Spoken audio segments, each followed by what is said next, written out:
Hi everyone, I am Rebecca from ChemKnits and welcome to night 4 of the 2026 Spring Miniskein mini-series, where every night I'm creating different sets of colors that are designed to be worked together in one project. And it would not be an SMSMS if I didn't create some kind of rainbow set. And so that's exactly what I want to do today. I want to do some kind of resist with a mostly dark color with some pops of neon, mostly fluorescent colors, and have some fun. Now, our mini skein sets are going to be sets of 5 20-gram mini skeins. And if I wanted to do an entire rainbow, there would be 6 colors.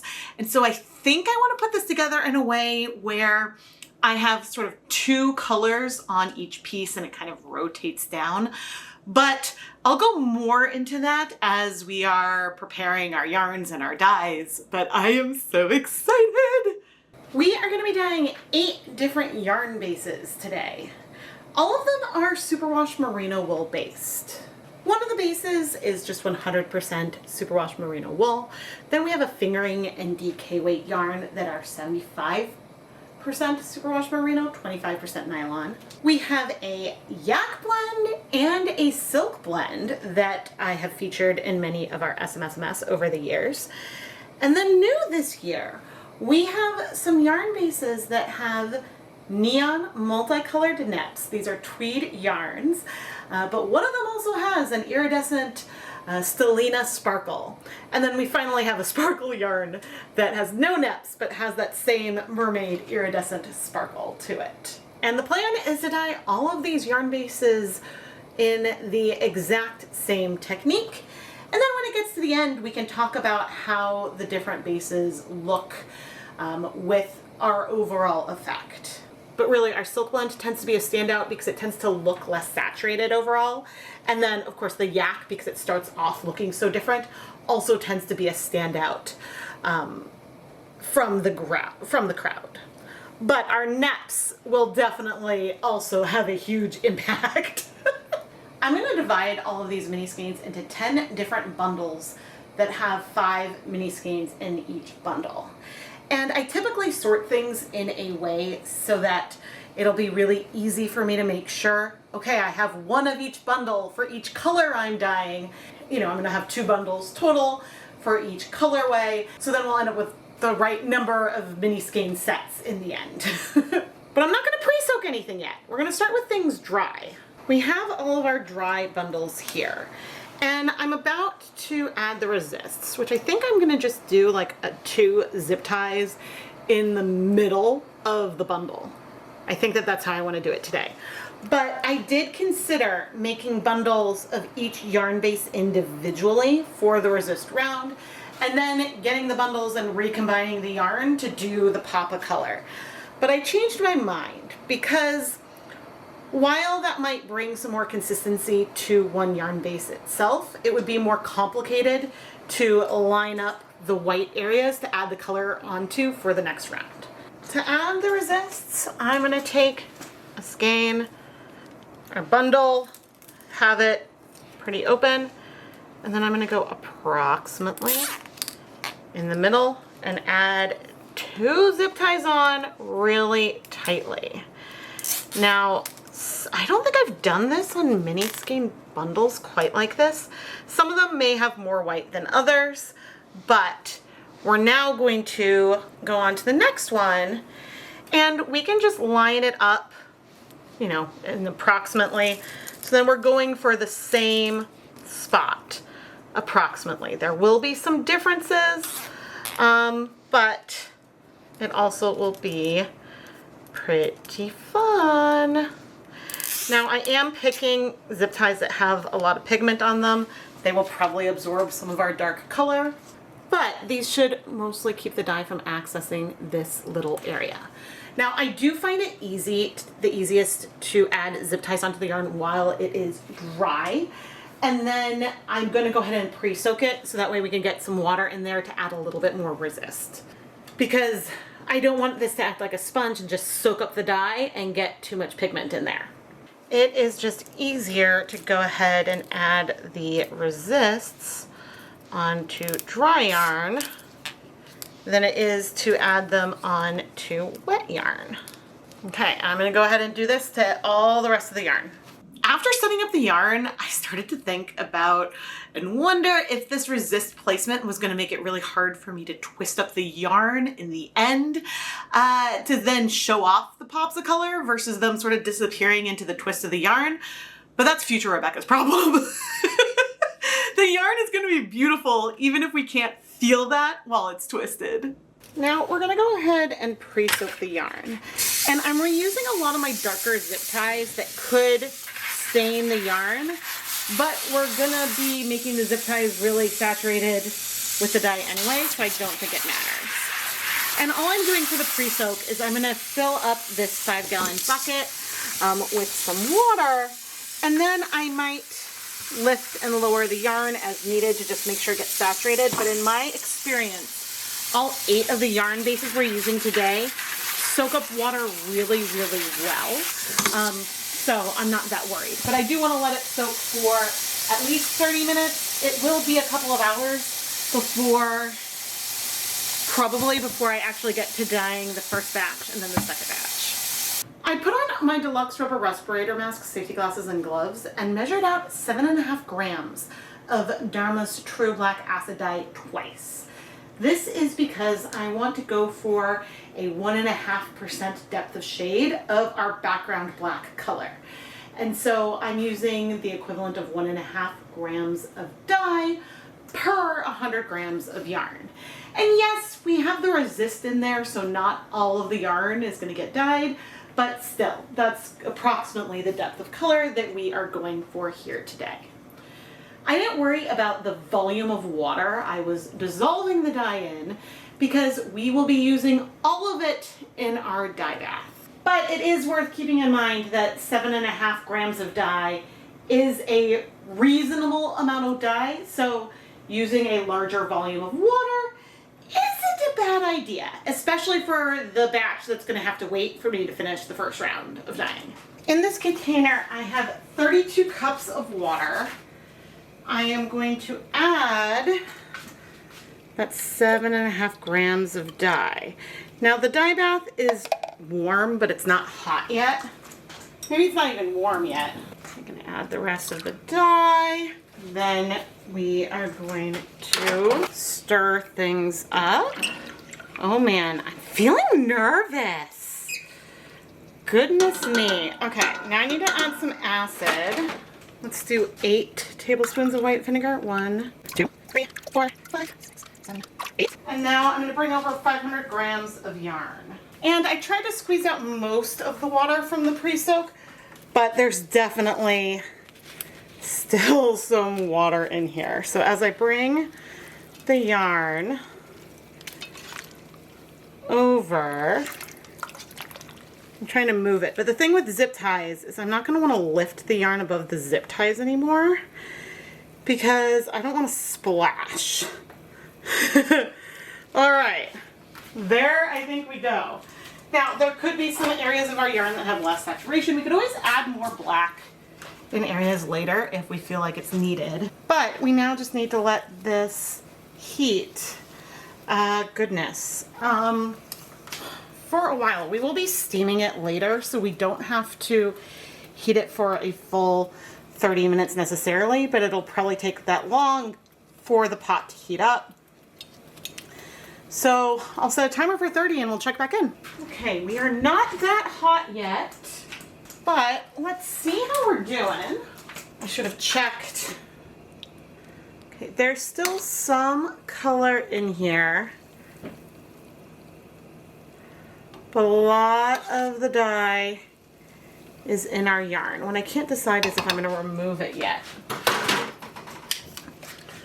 or not. I think the thing that'll help, I don't want to fling anything, we're removing it.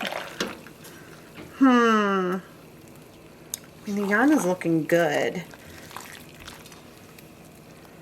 Let's do 10 more minutes. I'm hesitating because I both want to start the second batch and I'm just not sure quite how much is left. Okay, if I take a bare skein of yarn and dip it in, you can see that the amount of dye remaining is not very much.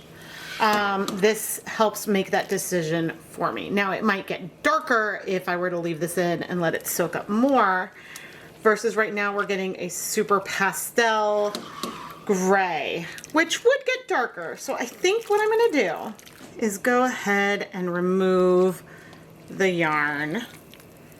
Trying hard to not fling. This is a new set of tongs that I'm using because my other ones broke. I think the newer set that I want just arrived. Should probably be wearing gloves. But sometimes I realize that a little too late. Now I am going to want to let the yarn cool so that way we can easily remove the zip ties. Actually, I can lift the yarn from the middle tie. The hard thing with black is that it looks so dark. Oh good, I can see the resist working. The hard thing with black is that it looks so dark when it's in there, even if there's not that much pigment. Now you might wonder, okay, Rebecca, but if there's a ton of color left, and I have a feeling that this will soak up and become a deeper gray, it might take a little bit of time. This is a skein of, I'm gonna add a little bit more acid. In the pot, I just added a skein of Knit Picks Twill, Fair Twill, which is a worsted weight 100% superwash merino yarn. I have a feeling that'll become a dark gray because you can't see the yarn, but we know that most of the color is in our yarn here, and we can even see, da da da da, there is some of our resist. So I'm gonna let this cool. We're gonna let our yarn mop, which for all it's really dark in here, it's not absorbing that much more color, although we are looking a little glazed, which is cool. It's just not that warm yet. All right, I'll see you in like 10-15 minutes. Well, friends, it looks like we're gonna leave some dye behind because that's just what's gonna happen today. Now, I could leave this in here a little longer. Maybe we would deepen the color, but I have a feeling we'll just deepen the color on the next batch instead. And our main colorway is gonna get steam set anyway, so we have plenty of time. But anyway, I am going to reset the dye bath. And the main reason why I'm resetting it is because I didn't want to start hot. And I don't want to wait for the dye bath to cool off. It is okay to reset a dye bath or to reuse it. It's just, if I'm trying to do the same thing, I want to have the conditions as similar as possible because then I can also reproduce it later on as needed. All right, that brings us to 32 cups of water. Now I need to grab our dye. And this is not that warm yet.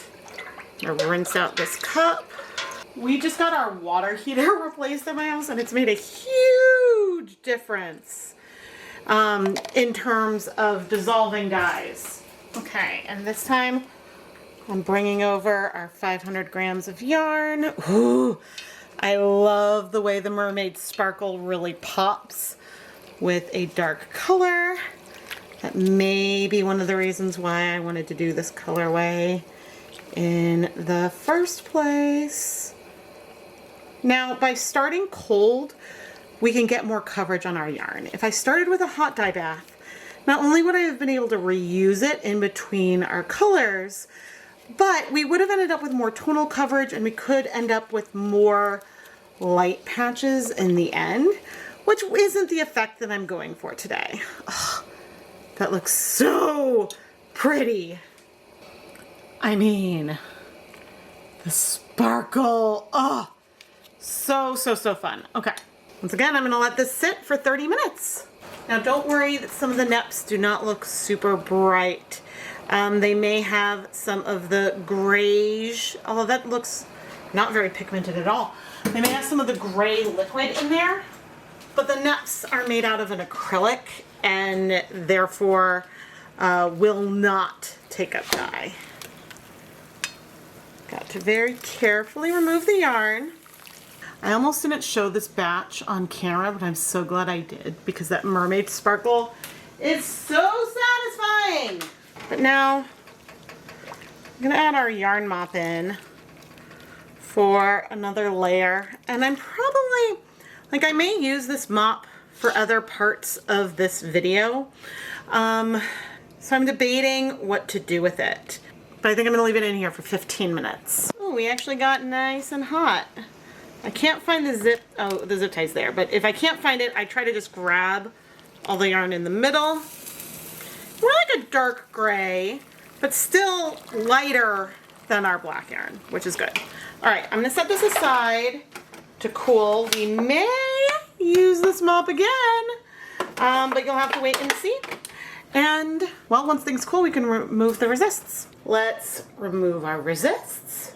Is always a chance at this stage that my hands could get stained, but I find it a lot easier to work with the zip ties without gloves, so that's why I'm doing things this way. All right, check out our resist. Now, oh, funny, I was like, oh, we got some bleeding there, forgetting about the yak. Now, we do have some that have some smaller areas and some bigger areas, but I think we've got a nice amount of consistency going through. There is a tiny bit of some staining from the zip ties. It is the next day. I think if I had left the zip ties on shorter, maybe we wouldn't have had it. But we're gonna be dyeing over this with more saturated bright colors, so that pastel I'm not worried about. But now let's remove the rest of the zip ties from both our first batch and our second batch. I do want to take care to not let things shift too much within the bundles, just to make it easier once I go and bring in our colors later on. But this whole process is overall really easy, and I'm setting all these zip ties aside to soak in some hot tap water. The last thing I want to do before I set all of this yarn aside is just take it to the sink and squeeze out some of the liquid, because there's still some liquid in here, and I just want to squeeze that out so that way there's space in the yarn to accept the liquid we're gonna add with our dyes in a moment. But speaking of those other dyes, let's review my color plan one more time. I know I talked about the color progression I want to do in the resists earlier, but I thought it might help to draw out what I have in mind. Now, I know we have 10 spots for color, and there are 6 bright colors I include in a neon rainbow, but the pink and purple are fairly similar. And so starting with the pink, then I'll have orange, and then sort of I'll shift the colors with each set as we go, bringing us to our collection. The colors we are going to use today are DHarma acid dyes in fluorescent fuchsia, fluorescent safety orange, fluorescent lemon, radioactive, Caribbean blue, and purple pop. Now, Caribbean blue is not fluorescent, but I do want a visible bright blue. I'm looking for the colors under visible light more than black light, even though I will bring out the black light in the end, I promise. And of these, purple pop is not as fluorescent as these other 4 colors. I put on my deluxe rubber respirator mask, safety glasses, and gloves to measure out our bright colors. And I'm going to start with weighing out 1/2 grams, 0.5 grams of each color, and then dissolving it in approximately 130 milliliters of hot tap water. I'm using these Tulip one-step tie-dye bottles as my measuring device today. Knowing that things might be plus or minus 5-10 milliliters, I'm not going to worry about that too much because it's still going to give me something I can recreate reproducibly. Now, as I'm adding the dye to the bottles, I'm not putting the lids on them yet because we may decide we want to dilute the dyes even more, depending on how intense the colors are and things like that. So let's take a closer look. I forgot how much of a pain Caribbean blue can be to dissolve, and I thought that my new fresh hot water from my new hot water heater would be handy. But here is just like a rough look at our colors. And I'd say we're pretty good. One of the times I did something like this, I mixed up in these bottles a gram of dye and then thought that was too intense, so I diluted it maybe by like a third. And so this time we're starting with half the amount of dye, and I think that the colors are where I want. And you can also see how close the purple pop is to our deep magenta. And so just like as a little preview of what our colors are gonna look like. Oh, I'm excited! So now I'm gonna pop lids on all of these containers, wipe these out onto our yarn mop, and put the powder dyes away so we can set up. Oh, I guess I also have to set up a steamer basket, but then we can start dyeing the yarn. Now the key here before we get started is to make sure at our zip tie we separate the yarn, and so that way we can get all of our sections as we want. And also to make sure that we have one set of each type of colorway.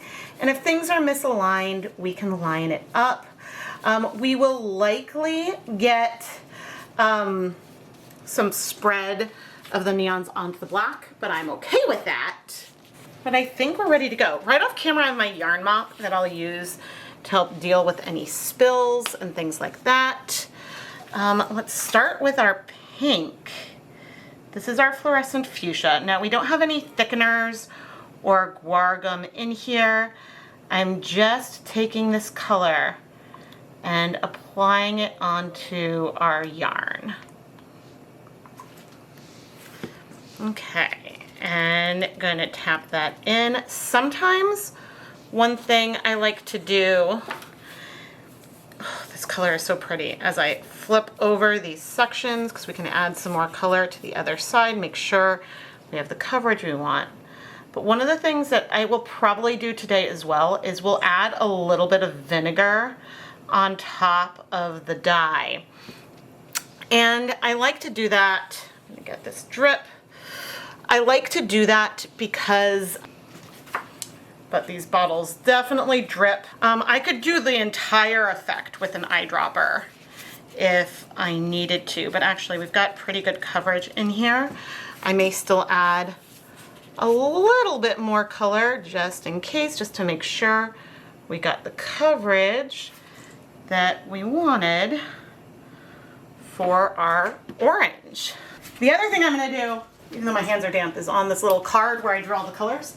I'm just gonna make a little check next to the pink and orange, because you know what I would hate to do? I'd hate to accidentally do two of the same color. For now, I'm gonna just grab my eyedropper and add a little bit of white vinegar on top. Doesn't need to have like perfect coverage or anything, but just so that way we have some acid present. And now I'm going to stack the yarns like so and bring the yarn into my steamer basket, trying to keep the colors from touching each other, at least as best I can. I'll show you the steamer basket when it's time to remove the yarn, but I'm gonna let that heat for 30 minutes. And in the meantime, soak up this little bit of color onto our gray mop. And occasionally I'll shift the zip tie to wipe up colors on different areas. The amount of color will be pretty subtle in there overall. But now we can continue on. I only have 2 steamer baskets. One thing I've been meaning to purchase for a long time is a steamer insert for my catering steam pan. It would be a very shallow pan about the same size as one of the pans I use, but have holes in it so that way steam can come up through, and then a lid to go over that. That would be handy because then if I hand paint a colorway, I can have it a lot straighter when I steam it. And so there's many pluses that could come from that. Plus, imagine easily speckling into a steamy environment. There's lots of pros. That's on the list of things for me to get when I can figure out space. But I'm talking about this at the beginning of this voiceover because my second steamer basket is a little smaller than the first one, which I know I haven't shown you either of them yet. And it's just potentially going to be a little harder to keep the large black areas away from the 2 colors that I don't want to touch, which does mean we could get some color transfer of, say, our green, not just on the white area and the area a little bit around it, but maybe onto the more uninterrupted black area of the yarn. And while this would be subtle, it wouldn't and not show up massively, it could show up some. And so it's just worth kind of keeping in mind that you can end up with transfer in the steamer basket.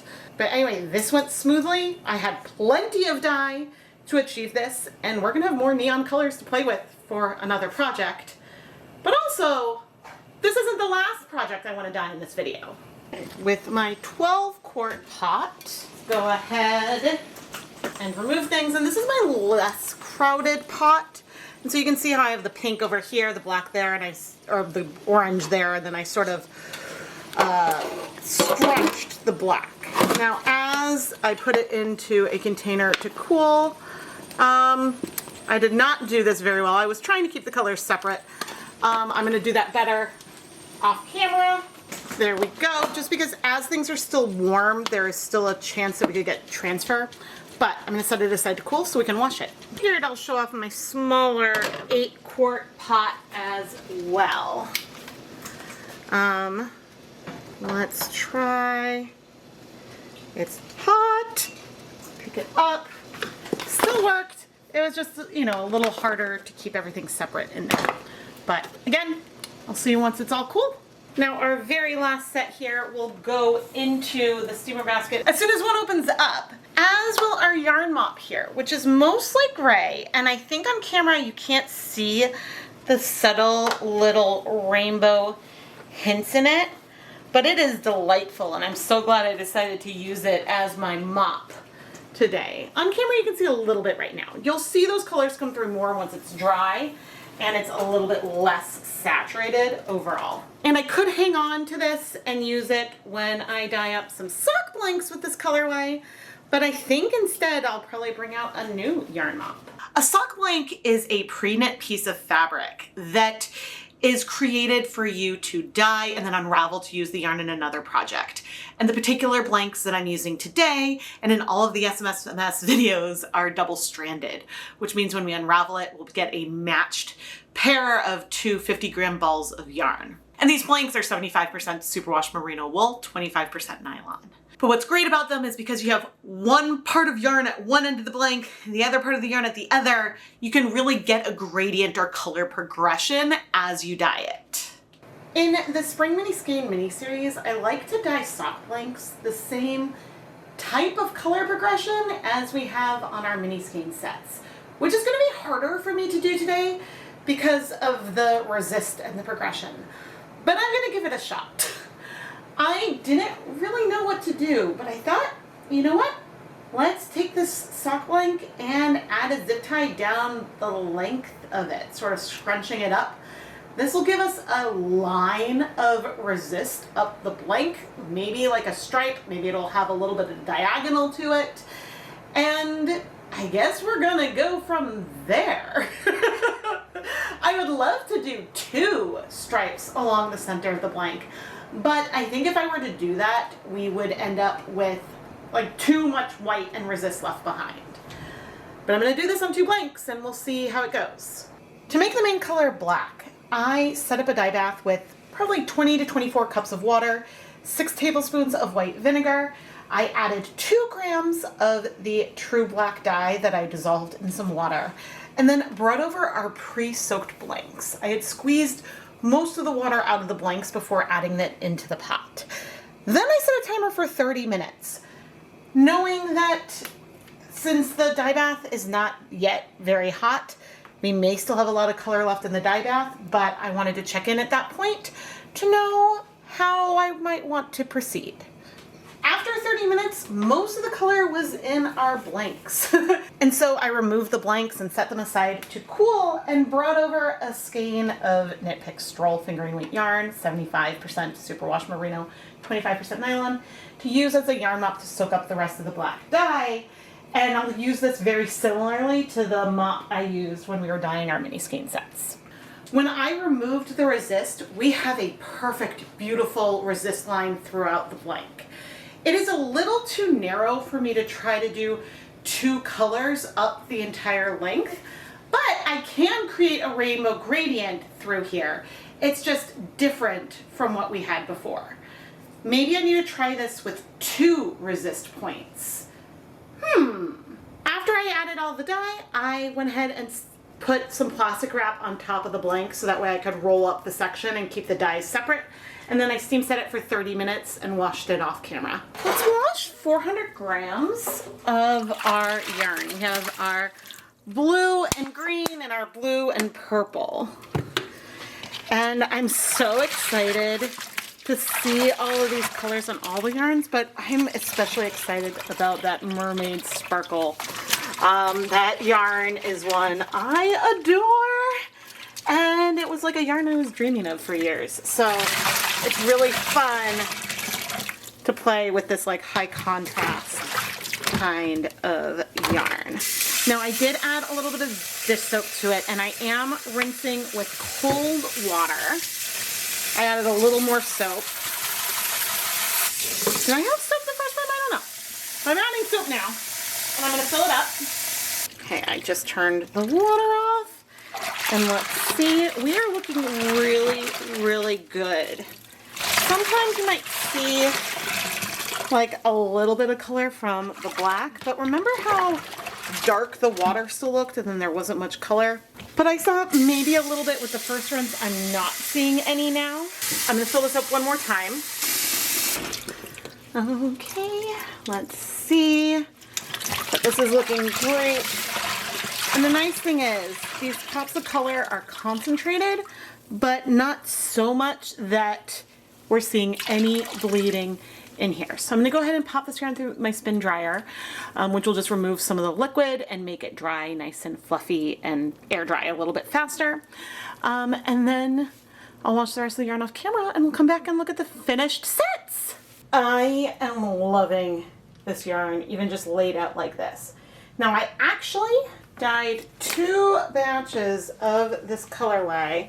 This one I've not laid out, and actually I think over here is the first one that I did. And I'm realizing this because the ones I laid out at first had some zebra twist in here, which you can just barely maybe see some of the zebra barber pulling remain in the black sections, but it is super, super subtle right there.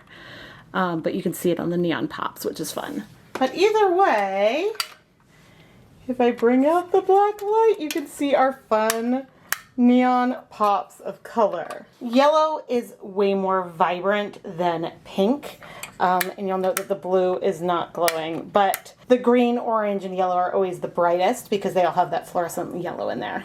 But our purple is fluorescent as well. I have the light kind of high up, but you can see that glow and also the glow in some of our multi-naps. Before we go and twist anything up, I thought we'd take a look at 3 of our yarn mops. They have varying amounts of gray, and you can still see the fluorescent pop through, even on this darkest one, where some of that is a little bit more subtle, especially because I didn't remove the ambient light.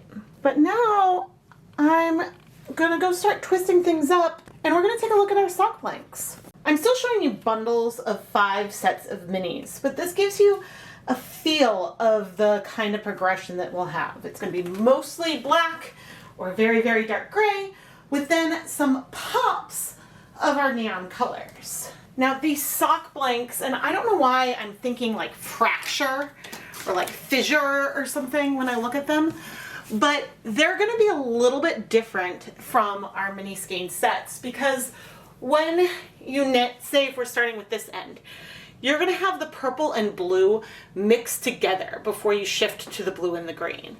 And on this particular blank, you're going to have pops of the purple, then pops of the blue, then the green. And so the pops are going to transition in a way that it would be like if I had this set be only purple, this set only blue, that set only green, etc. Now, because I thought that these blanks are so awesome, I did go ahead and film a whole video, a whole not time-lapse, real-time video where I had 2 resists on the blanks and staggered the colors to create something that is more similar with the effect here. Because in that blank across the row, you'll have the pops of 2 colors as we go through the rainbow. And that episode of Dye Pot Weekly will be out after the Spring Mini Skein mini-series is all done, although some of you may receive some of the yarn from that if you ordered blanks. And we do have one other blank here where we have Not a repeating gradient, but the thing that has me excited about this one is that sometimes when you make socks or something, you don't use the entire skein. And so in this one, you're guaranteed, if you're doing socks, to get through the color progression.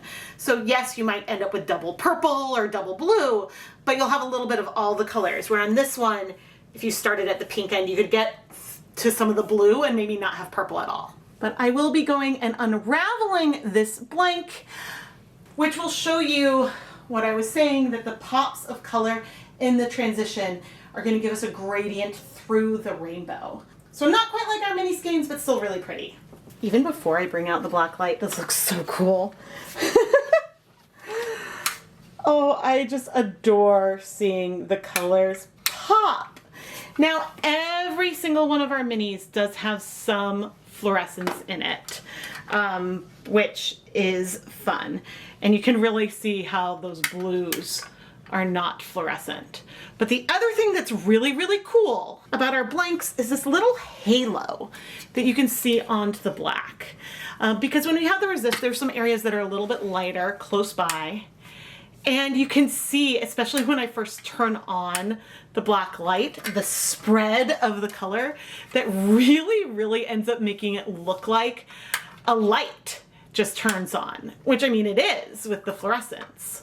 But the other thing here that is especially cool is that if I go to a random area of black and I open it up, you can see those white specks in there. Those are the little reverse speckles that you'll see through the yarn when we unravel it. But over here where we have the dark color, yeah, we have some white reverse speckles there. But in this little halo area, you could see the white and black up there versus the black and pink. There is a potential here, because these fluorescent colors strike slower, to create something really awesome that I am excited to explore more in the future. And I don't think I ever would have noticed if I had not played around with this project.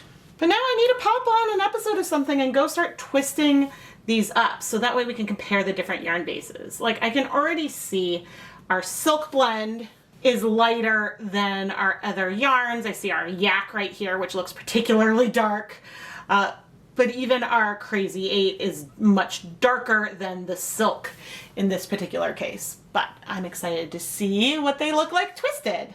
Here is our unraveled blank, and she is phenomenal. The streaks of color, the reverse speckles, everything just makes me unbelievably happy. And we do very much see some of those reverse speckles. Let's see. And some of the reverse speckles are white, but around our dyed yarn, we do have some that are showing up as the color I painted on, if my hand is on camera and you can see it. But so there's a potential to do a lot of things here, because we could dye a blank, not just with a fracture like this with the bright color, but we could dye a blank black and then paint on the rainbow colors on top of it, which would give a very dark rainbow. And then when you unraveled it, you'd see those like pops of color potentially. That is something I have to do 100%. I think that even using conditions where the blank is glazed would probably be ideal. Oh man, I have so many ideas.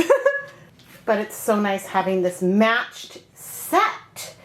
But how does the blank compare to our mini skein sets? One of the biggest differences between our pops of color on the mini skeins and our sock blank that we unraveled is that the background black color is going to be a lot more solid. We're not going to have those reverse speckles in there. And each section, each of these minis has technically 2 colors in it. So this particular blank would give us a gradient that goes from like pops of pink, orange, yellow, green, etc. Whereas our mini skeins will have 2 of those colors. Now, I could have dyed minis with 1 resist point and created something that mimics this blank as is. And we did, as I mentioned, I dyed other blanks that I am including in the SMSMS, even though they'll be featured in their own standalone video, with the 2 resists. And that does mimic the mini skein sets a little bit more, but we still have those reverse speckles, which we do not have on the mini skeins. Bringing over our black light. I mean, it's just so fun. So fun. Subtle with the ambient light in here. You know, the purple does glow, but those yellows really stand out. And I love it. I love it. Before I go ahead and divide everything into their sets, I thought it was worth showing some of the yarns that take up dye a little bit differently. We have our sock yarn, we have a yak, and then we have our silk blend. Now, the silk blend is definitely less dark than the other skeins.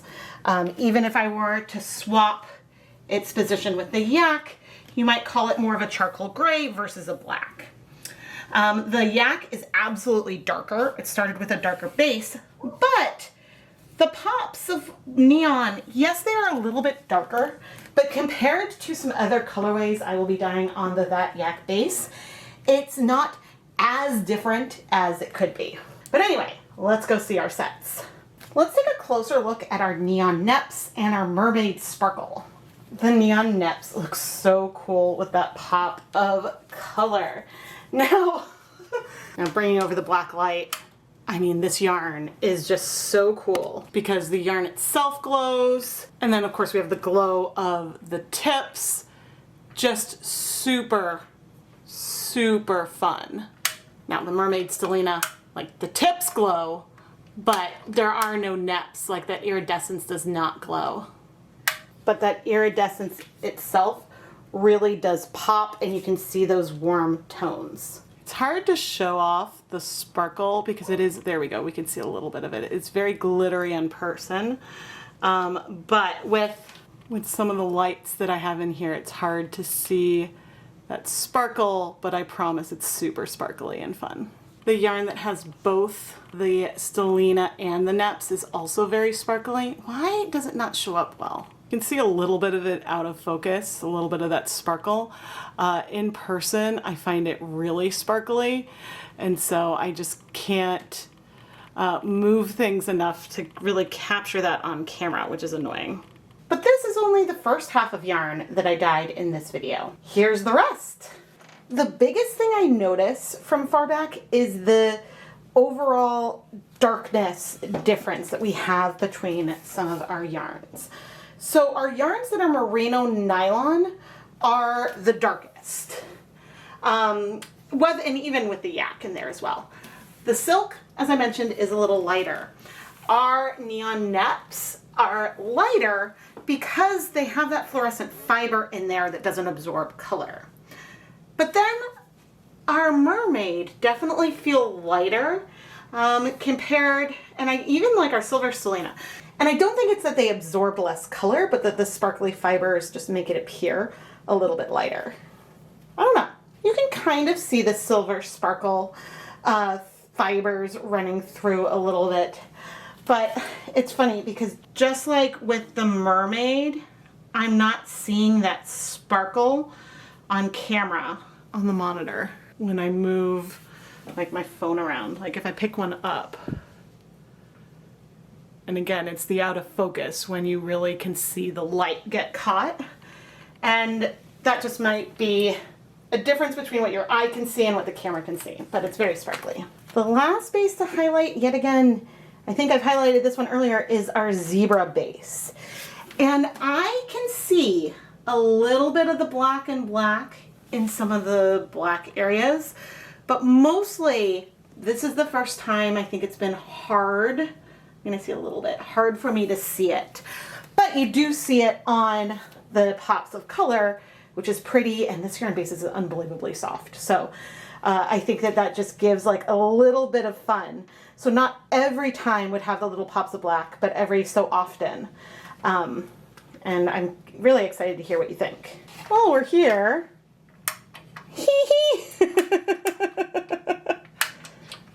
I know I had some decision about how I was going to twist this yarn up so you could still see the pops of color. I probably am going to talk about that more in the behind the scenes vlog for the series, but I think the way that I did it ended up working out really nicely. But I'm very excited to play around with this yarn and see how it works up. Now tonight is the last night that I'm dyeing mini skein sets for this year's Spring Mini Skein mini series. But we still have 2 more videos left for the SMSMS. Tomorrow night I'm going to be dyeing a bonus full skein on a mermaid sparkle base. I'm so excited for you to see how that turned out. And then on Saturday night there'll be the behind the scenes vlog that I just mentioned, where I'll talk about everything that went into this project, some oopses along the way, debates, and things like that. Please subscribe and turn on your notifications so you never miss a new video. And if you love the yarn I dye and want to bring home some SMSMS yarn, go and check out the listings in the ChemKnits Creations Etsy shop. There are even some pre-orders in there as well, where I will be recreating a couple of the colorways from this series, so you can bring some of that yarn home. I'll have links to everything down in the video description. I am Rebecca from ChemKnits, and thank you so much for watching.